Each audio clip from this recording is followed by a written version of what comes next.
बिस्मिल्लाहिर्रहमानिर्रहीम अस्सलामु अलैकुम। मैं आपको वेलकम करता हूं सुफियान टेक वाला यूट्यूब चैनल पे और उम्मीद करता हूं कि आप सब लोग खैरियत से होंगे। Viewers, full stack web development course में आज ये क्लास 72 है और आज हम इस क्लास में देखेंगे CSS की प्रॉपर्टी Z इंडेक्स को।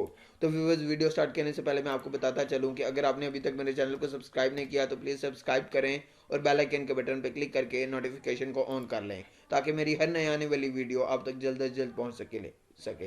इसके अलावा व्यूवर्स, अभी अगर आपने अभी तक के मेरे चैनल पर full stack web development course की प्लेलिस्ट को एक्सेस नहीं किया तो प्लीज़ एक्सेस करें। इसमें अभी तक 72 वीडियोस हो चुकी हैं। अगर आपने इनको वॉच नहीं किया तो प्लीज़ वॉच करें और अगर कोई क्वेश्चन या कोई कन्फ्यूजन होती है तो आप कमेंट बॉक्स में मुझे पूछ सकते हैं। इंशाल्लाह मैं आपको इसका आंसर करूँगा। व्यूवर्स, अब हम आ जाते हैं अपने सबलम टेक्स्ट एडिटर में और अपने प्रोजेक्ट को जो है की जो फाइलें हैं उसको उनको ऑन कर लेते हैं। व्यूवर्स, इसके अंदर मैं यहाँ पे लगाऊंगा 3 डिव्स। मैं इसमें सबसे पहले इनकी जो क्लासेस हैं वो मैं डिफरेंट रख लूँगा। बॉक्स 1 2 3 और इसके अलावा मैं अब यहाँ पे लगाऊंगा डॉट क्लास 1 2 3 और अब मैं इसको ऑन कर लूँगा यहाँ पर। अब व्यूवर्स, मैं करूँगा कि सबसे पहले बॉक्स को मैं दूंगा विड्थ 400 पिक्सल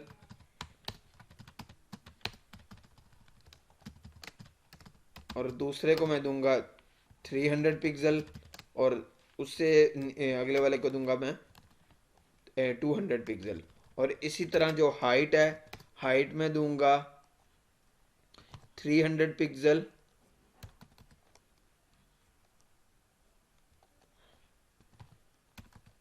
सॉरी 70 पिक्सल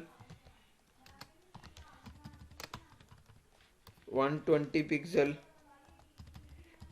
और जो है वो 170 पिक्सल्स। अब इसकी जो बैकग्राउंड है वो भी मैं जो है वो डिफरेंट रख लेता हूँ, रेड और येलो, इसके अलावा ब्लू। रिफ्रेश करूंगा, ये देखें अब आपको नज़र आ गया होगा। अब व्यूवर्स जो है इसको एक जो यूनिवर्सल क्लास है वो भी इसको एक देनी पड़ेगी इसको यानी कि समझने के लिए। डॉट बॉक्स रिफ्रेश करूँगा। अब मैं इसके यहाँ पे किसी एक को ऑन कर लूँगा और जो इसका यूनिवर्सल जो क्लास मैंने बनाई है उसमें मैं लगाऊंगा पोजीशन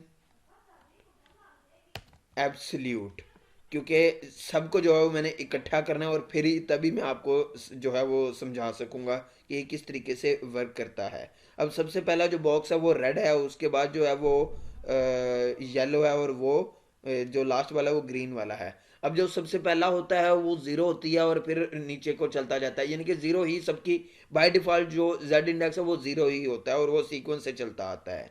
अब व्यूअर्स, जेड इंडेक्स करता ये है कि अगर फॉर एग्जांपल मैं रेड वाले को येलो वाले से ऊपर और ब्लू वाले से नीचे शो करना चाहता हूं तो ये मैं जो है वो इस तरीके जेड इंडेक्स की मदद से कर सकता हूं।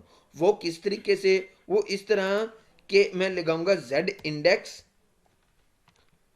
सबसे पहले ये रेड वाले ये जेड इंडेक्स 1 कर दूंगा। अब ये 1 जो है ये यानी कि बिल्कुल ऊपर आ गया है क्योंकि बाकी दो की जो है वो अब इशू कर गया है। अब मैं ये ब्लू वाले को भी जो है वो जेड इंडेक्स 2 दे दूंगा तो ये देखें ये ऊपर आ गया है, ये इस तरीके से आ गया है।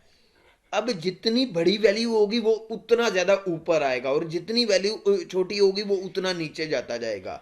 अब देखें, इसकी अगर मैं वैल्यू 3 कर देता हूँ ब्लू वाले की मैंने 3 कर दी, रेड वाले की 1 है, लेकिन वो देखें अभी जो येलो है वो पीछे ही है क्योंकि वो अभी बिल्कुल वैसे ही है, उसको कोई भी वैल्यू नहीं है।